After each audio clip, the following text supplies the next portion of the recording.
안녕하세요. 고향은혜교회 이인우 목사입니다. 영상으로 진행되어지는 특강 두 번째 시간입니다. 우리 좋아요 그리고 또 출석도 해주시면 감사하겠습니다. 그리고 아직 구독하지 못하신 분들은 구독도 눌러주시면 감사하겠습니다. 먼저는 오늘 두 번째 시간으로 나눌 주제는 우리 설교 어떻게 들을까 라고 하는 내용입니다. 이 내용은 어떻게 보면 매우 쉽고 단순해 보이지만 우리의 신앙을 건강하게 해줄 매우 중요한 문제라고 보여집니다. 예를 들면 음식 섭취에 대해서 제가 유튜브 영상을 찾아보았는데요. 정말 다양한 정보들이 많이 있는 것을 보았습니다.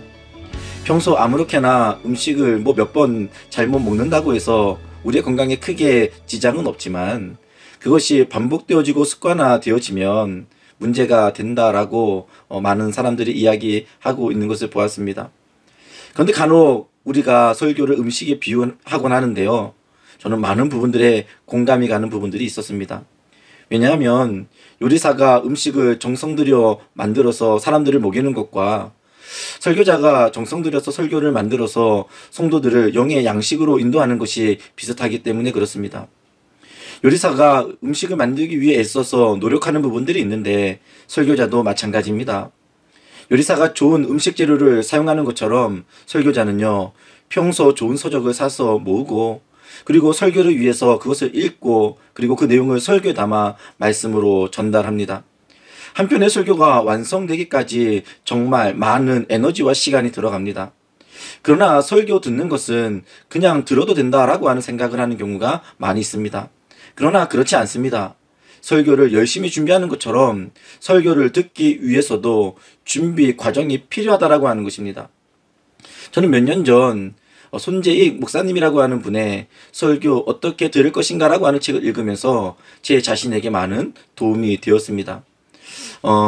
이 책입니다.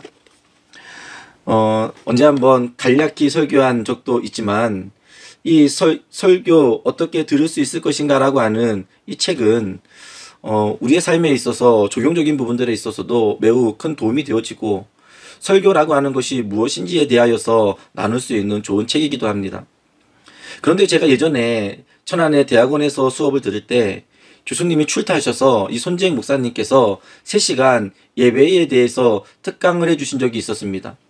그 당시에 이렇게 예배 모범에 대한 책을 이분이 출간했었기 때문에 특강 강사로 모신 것이었습니다. 그때 제가 이 설교 어떻게 들을 것인가라고 하는 책을 제가 잘 읽었다라고 이야기하면서 목사님께 이런 질문을 했습니다. 정말로 이 책이 정말로 잘 쓰여졌던데 정말로 많이 팔렸냐라고 제가 물어보았습니다.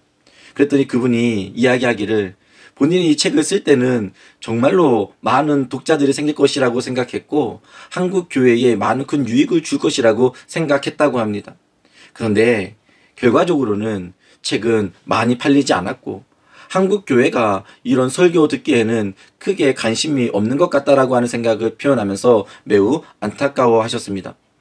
그런데 이런 현상은 오늘 우리에게도 있는 것 같습니다. 설교 듣기에 대해 노력을 해야 할 필요가 없다라고 생각을 하는 것입니다. 여러분들 설교 잘하는 방법은요, 엄청난 많은 양의 책들이 있습니다. 그러나 설교를 듣는 방법에 대한 책들은 거의 전무합니다. 지금 번역되어지는 한두 권의 책이 있고요. 그리고 손재익 목사님이 쓴 이 책이 거의 전부라고 할 정도로 설교를 잘 들을 수 있는 책들은 거의 없습니다. 그렇습니다. 실제적으로 우리의 삶 안에서 설교는 잘 들을 필요라기보다는 목회자가 설교를 잘하기만 하면 된다라고 하는 생각을 오늘날 많은 성도들이 갖고 있습니다. 물론 설교를 잘 듣는 것에 대한 핵심에 있어서 가장 큰 문제는 목회자에게 있는 것이 사실입니다. 그러나 청중들도 설교를 듣는 방법에 최선을 노력해야 하는 부분들이 분명히 있다라고 하는 것입니다. 그래서 저는 이 책에 대한 내용을 갖고 여러분들에게 여러 가지로 말씀을 좀 나누고자 합니다. 이 책에서 초두에 이런 말을 합니다. 인류 최초의 설교자는 하나님이고 첫 청중은 아담이라고 하는 것입니다. 하나님은 이렇게 말씀하시죠. 여호와 하나님이 그 사람에게 명령하여 이르시되 동상 각종 나무의 열매는 내가 임의로 먹되 선악을 알게 하는 나무의 열매는 먹지 말라. 내가 먹는 날에는 반드시 죽으리라 하시니라. 그런데 첫 설교자인 하나님은 어떤 의미에서 실패하셨다라고 하는 것입니다. 왜냐하면 하나님의 설교는 이 첫 청중 아담에게 전혀 먹히지 않았고, 아담은 말씀을 지키지 않았으며 결국 먹지 말라고 한 나무의 열매를 먹게 되었습니다. 이 실패의 원인과 그 책임이 설교자이신 하나님에게 있는 것입니까? 아니면 선악과를 먹은 아담에게 있는 것입니까? 사실 하나님께서 설교를 잘하셔서 잘 듣게 하셨다면 이런 일들이 나타나지 않았을 것입니다. 아니나 다를까 아담의 생각도 이와 같았습니다. 아담이 이르되 하나님이 주셔서 나와 함께 있게 하신 이 여자가 그 나무를 내게 주므로 내가 먹었나이다. 즉 설교자 하나님께 돕는 배필로 주신 여자가 아니었다면 이 설교 말씀대로 자신이 살았을 것이라고 하는 변명을 하고 있는 것입니다. 결국 하나님 때문에 내가 설교대로 살지 못했다라고 핑계를 하고 있는 것입니다.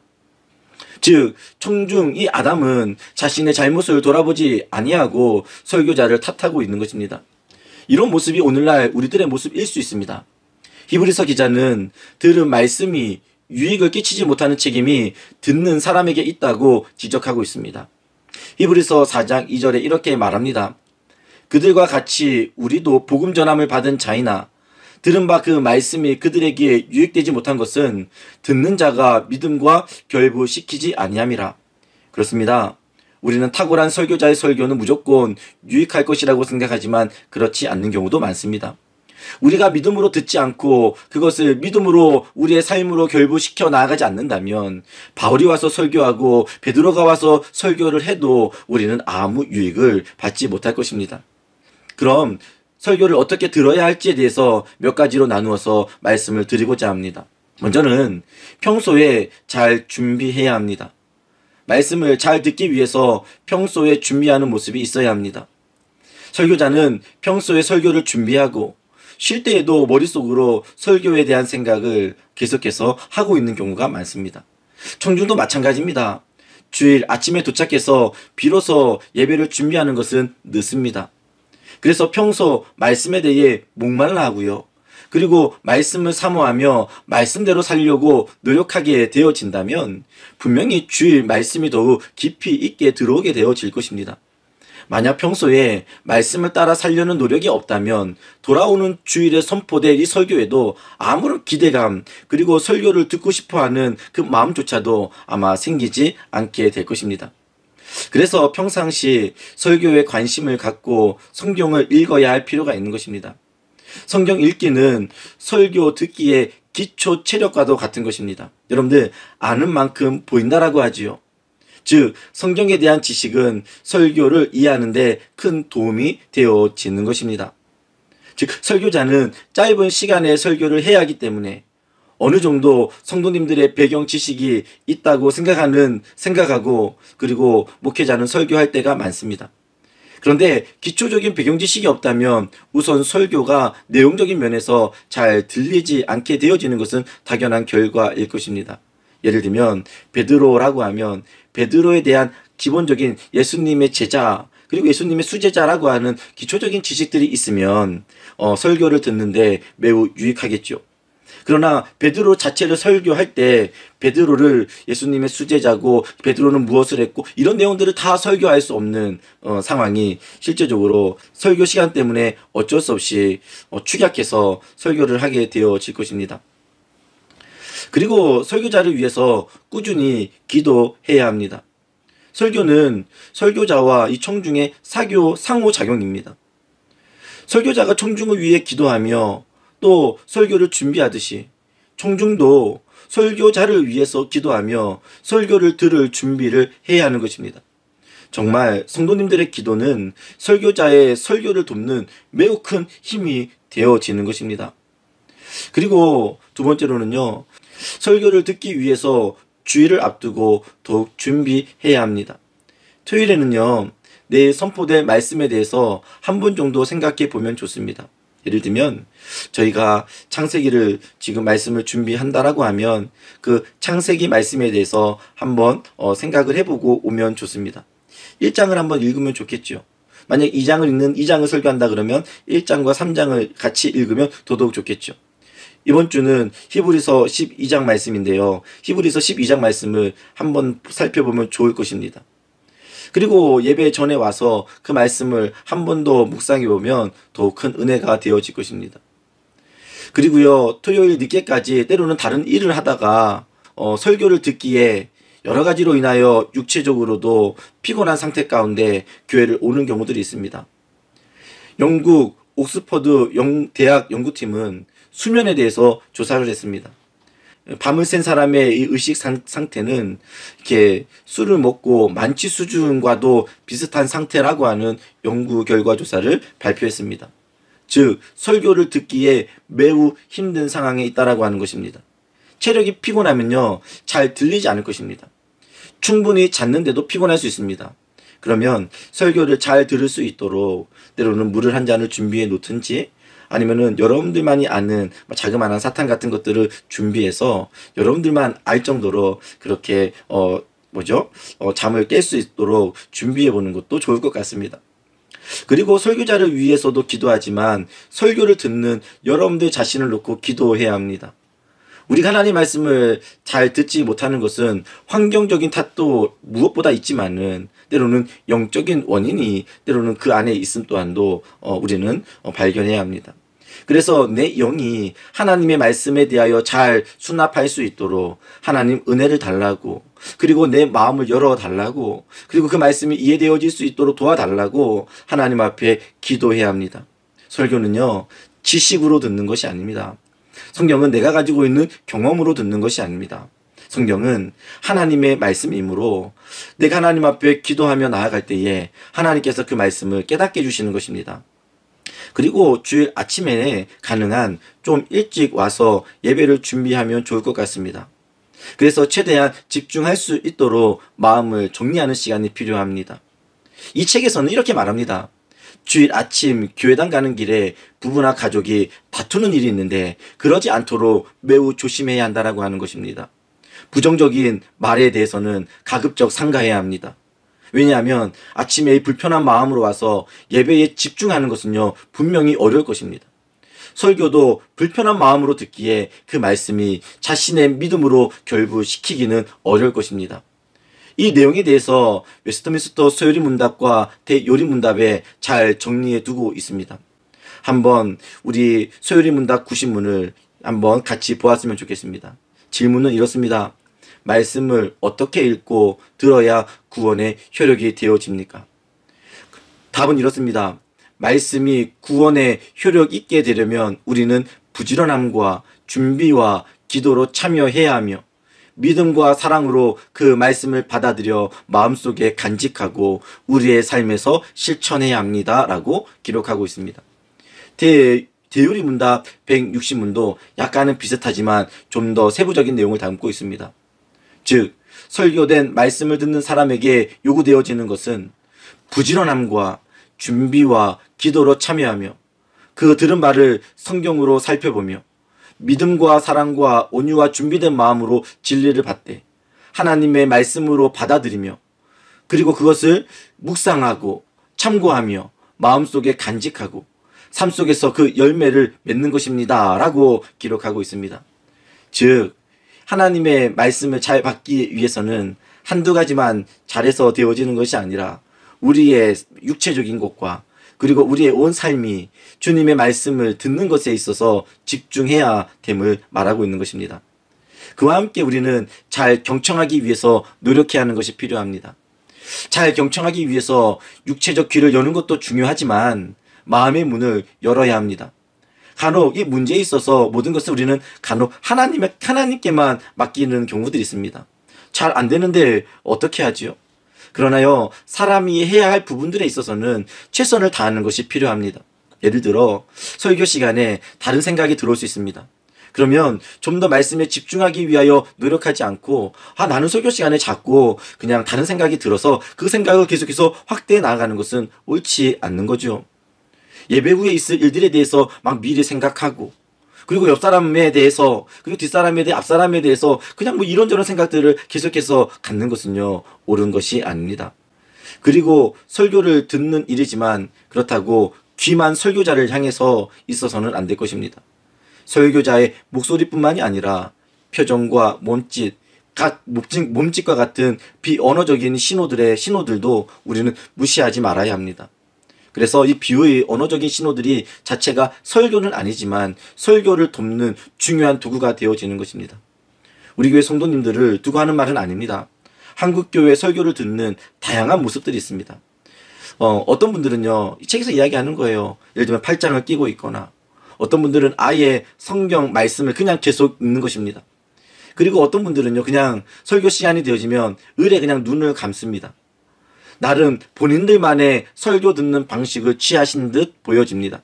그러나 가장 좋은 것은요, 때로는 설교자가 원고에 집중한다 할지라도 설교자를 계속 보면서 여러분들의 모든 감각을, 그리고 설교자의 눈을 볼 수 있도록 계속해서 집중하는 노력이 필요합니다. 이 책에서는 이런 표현도 하고 있는 모습을 보게 되어집니다. 반드시 필요한 건 아니지만 설교자를 돕기 위해서요, 내가 지금 설교를 잘 듣고 있다라고 하는 표정을 지어 보이거나, 때로는 꾸벅꾸벅 네 맞습니다, 그렇습니다 라고 하면 설교자는 그 부분들에 있어서 더 힘을 내어 강력하게 설교를 할 수 있다라고 말입니다. 만약에 성도님들이 때로는 이렇게 무서운 표정을 하고 있으면 때로는 저 또한도 위축이 되어지고, 그리고 제가 준비한 설교를 때로는 잘 전달하지 못하고 내려와서 마음이 때로는 안타까워하는 제 자신을 보기도 합니다. 아마 대부분의 설교자들이 그럴 것 같습니다.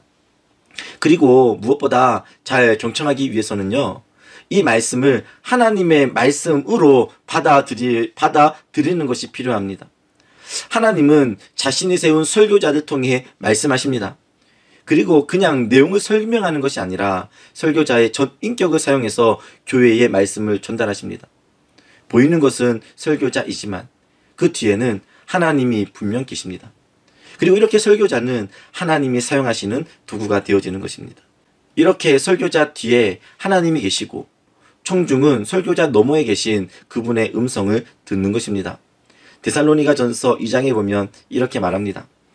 이러므로 우리가 하나님께 끊임없이 감사함은 너희가 우리에게 들은 바 하나님의 말씀을 받을 때에 사람의 말로 받지 아니하고 하나님의 말씀으로 받음이리 진실로 그러하도다. 이 말씀이 또한 너희 믿는 자 가운데서 역사하느니라. 즉 설교를 하나님의 말씀으로 듣지 않고 사람의 말로 들으면요, 그 어떤 역사도 나타나지 않게 되는 것입니다. 그냥 설교 좋다, 내가 오늘 설교 말씀 이해했다라고 하는 식으로 받는 것은 아직 설교에 대해서, 그리고 예배에 대해서 모르는 것입니다. 대요리 문답에서도 말씀을 듣는 사람들에게 요구되어지는 것에서 하나님의 말씀으로 받아들이며, 그리고 그 하나님의 말씀으로 받아들였기에 그것을 묵상하는 것이고 참고하여 마음속에 간직하고 삶 속에서 그 말씀의 열매를 맺으라고 말하고 있는 것입니다. 팀켈러 목사님의 인생 질문이라고 하는 책에 보면 이런 이야기가 나옵니다. 어느 날 팀켈러 목사님이 성경 공부 인도자들을 위한 수련회에 참석했다고 합니다. 그런데 강사는 마가복음 1장 17절 말씀을 제시했다고 합니다. 말씀은 이것입니다. 예수께서 이르시되 나를 따라오너라 내가 너희로 사람을 낚는 어부가 되게 하리니 라고 하는 말씀이었습니다. 이 말씀 초등학교 1학년 아이들에게도 이 말씀을 주면 아마 1분이면 이 말씀을 이해할 수 있을 것입니다. 그런데 이 성경 강사는 이 성경 구절을 갖고 30분 동안 묵상하고 살피기를 원했다고 합니다. 그러면서 5분에서 10분이 지나면 본문을 완전히 파악했다고 생각할 수 있겠지만 묵상과 연구를 멈추지 말 것을 당부했다고 합니다. 그리고 이 구절에서 보거나 배운 바를 최소 30가지 이상 기록해 보라고 했다고 합니다. 팀켈러 목사님은 10분 만에 기록하기를 끝냈다라고 합니다. 그리고 지루한 마음으로 아마 앉아 있었다고 합니다. 그리고 시간이 지나고 모두 이제 한자리에 모여서 이제 이 목사님은 자신에게 가장 감동이 되고 유익했던 것에 한번 표시를 하게 했다고 합니다. 그리고 최고의 통찰을 5분 만에 찾은 사람을 한번 손을 들어보라고 했을 때 손을 드는 사람이 아무도 없었다고 합니다. 그런데 10분 정도에서 여러분들의 삶에서 귀한 통찰을 얻었다라고 하는 사람을 손 들어보라고 했더니 예를 들면 두세 명이 들었다고 합니다. 그런데 나중에는요, 시간이 갈수록 25분, 20분, 25분 시간이 지나서 통찰을 얻었던 사람들에게 손을 들어보라고 했더니 이후에 많은 사람들이 웃으면서 20분, 25분에 여러분들 하나님께서 이 주신 말씀에 대한 통찰을 얻었다라고 하는 사람들이 많았다라고 하는 것입니다. 마찬가지로 우리가 그냥 듣는 것보다요, 성령 하나님을 의지하며 이 설교를 듣고 그리고 성경 말씀을 들은 것을 우리의 삶 안에서 묵상하게 되어진다면 또 다른 우리의 삶에서 은혜와 통찰을 얻게 되어진다라고 하는 것입니다. 그냥 목사님이 오늘 준 그 말씀으로만 그냥 끝나버린다면 우리의 삶에서 열매와 그리고 우리의 삶의 변화를 기대하기는 어려울 것입니다. 그리고요, 말씀을 잘 듣기 위해서는요, 겸손과 온유함으로 하나님의 말씀을 들어야 합니다. 설교는 겸손한 마음으로 순수하게 들어야 합니다. 예를 들면 때로는 어떤 한 분야에 대해서 여러분들이 잘 아는 부분들이 있을 수도 있습니다. 그럼에도 불구하고 설교자는 전문적으로 하나님의 말씀을 연구하고 때로는 그런 부분들이 필요해서 때로는 원 저자가 말하고 싶은 메시지보다는 또 다른 측면에서 말씀을 증거할 수도 있습니다. 그렇다면 그런 부분들을 통정적인 의미 안에서 겸손함으로 받아들이면 여러분들의 신앙에 매우 큰 유익이 되어진다라고 하는 것입니다. 아, 목사님이 오늘 말씀을 이상하게 하시네, 틀린 것 아니야 라고 그렇게 생각하기보다는 우선은 겸손과 온유의 마음을 가지시기를 바랍니다. 또한 설교 말씀을 들을 때에 중요한 것이 있는데 그것은 바로 집중하여 이렇게 메모하는 것도 한 좋은 방편이 되어지는 것 같습니다. 그러나 예를 들면 적자생존으로 처음부터 그냥 목사님의 말을 설교를 다 적어야지 라고 하는 내용으로 이렇게 적는 것은 바람직해 보이지는 않습니다. 왜냐하면 설교자와의 소통이 없기 때문에 그렇습니다.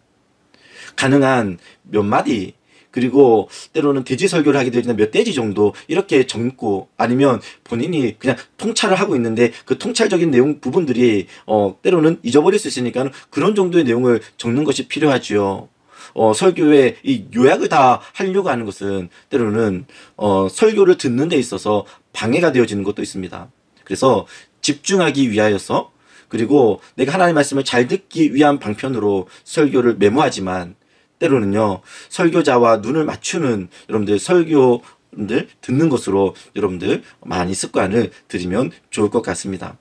그래서 가능한 여러분들 밑에를 보는 것보다는 저의 얼굴을 바라봐 주는 것이 아마 좋은 설교 듣는 방법이 되어질 것입니다. 이것은 제 이야기가 아니라 여기에서 이야기하고 있는 그런 부분들입니다.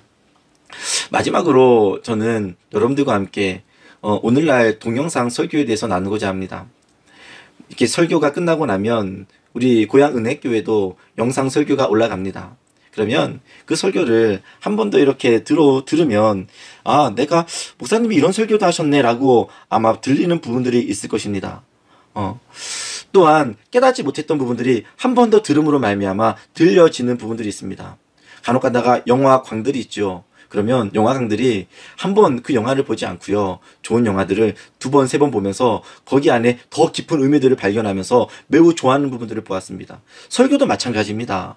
설교도 영상 설교를요, 한 번, 두 번씩 들으면서 또 보면서 여러분들 신앙에 큰 유익이 되어질 수 있을 것입니다. 그러나 또 하나의 문제는 유튜브에는 고향은혜교회 설교 많이 있는 것이 아니라 정말로 다양한 설교들이 계속해서 따라 붙게 되어지는 것이 문제입니다. 그런데 여기에서는요, 장점과 단점이 있습니다.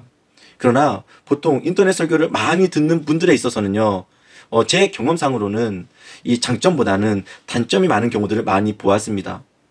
머리는 커져가는데 실질적으로 그 신앙이 뜨거워지지 않는 것입니다. 그리고 비판의식만 자라가는 것입니다. 설교는 그런 식으로 우리에게 주어진 것이 아닙니다. 설교는 먼저는 설교 시간에 그리고 그 예배 시간을 통하여서 우리에게 주어진 것입니다. 그러나 지식적인 측면 안에서 우리가 다른 설교도 들을 수 있죠. 그러나 가능한 건강한 설교자들을 찾아 들어야 합니다. 때로는 알지 못하는 분들 그리고 그냥 따라 붙는 설교자의 설교를 들었다 보면 정말로 때로는 제가 전했던 설교와 반대적인 내용들을 말하고 있는 부분들이 많습니다. 때로는 이 설교는요, 목회적인 부분들에 있어서도 제가 여러분들에게 많이 권면드린 부분들이 있습니다. 그러나 그런 부분들에 있어서도 때로는 성경을 들어 반대적인 이야기를 하시는 분들을 보면 아마 여러분들이 신앙생활하는 데 있어서 매우 큰 타격이 오지 않을까라는 염려가 되어집니다. 그래서 가능한 설교 듣기보다는 본교회 목사님의 설교를 좀 부족해도 좀 연약해 보여도 그 설교를 묵상하며 여러분들의 신앙에 유익을 삼아 가시기를 바랍니다. 결론입니다. 설교자는 좋은 설교를 해야 하는 것에 있어 많은 에너지를 쏟아야 하고 그리고 노력을 해야 하지만 그 부분들에 있어서 설교자를 참 설교자 되게 하는 부분들에 있어서 중요한 것이 있다면 청중입니다. 그래서 때로는요, 청중이 좋은 설교자를 만들어낸다라고 하는 표현까지도 합니다. 여러분들, 성경 말씀을 알아가려는 열심히 여러분들에게도 있을 것이고 저 또한도 하나님의 메시지를 잘 전달하기 위해서 노력하는 부분들이 있을 것입니다. 서로 상생하면서 저는 설교 준비를 위해서 잘 전달하기 위해서 노력을 해야 할 것이고 여러분들은 삶 속에서도 그리고 예배를 준비하고 설교를 준비하는 부분들에 있어서도 열심히 준비해 나아가는 모습이 있어야 할 것입니다.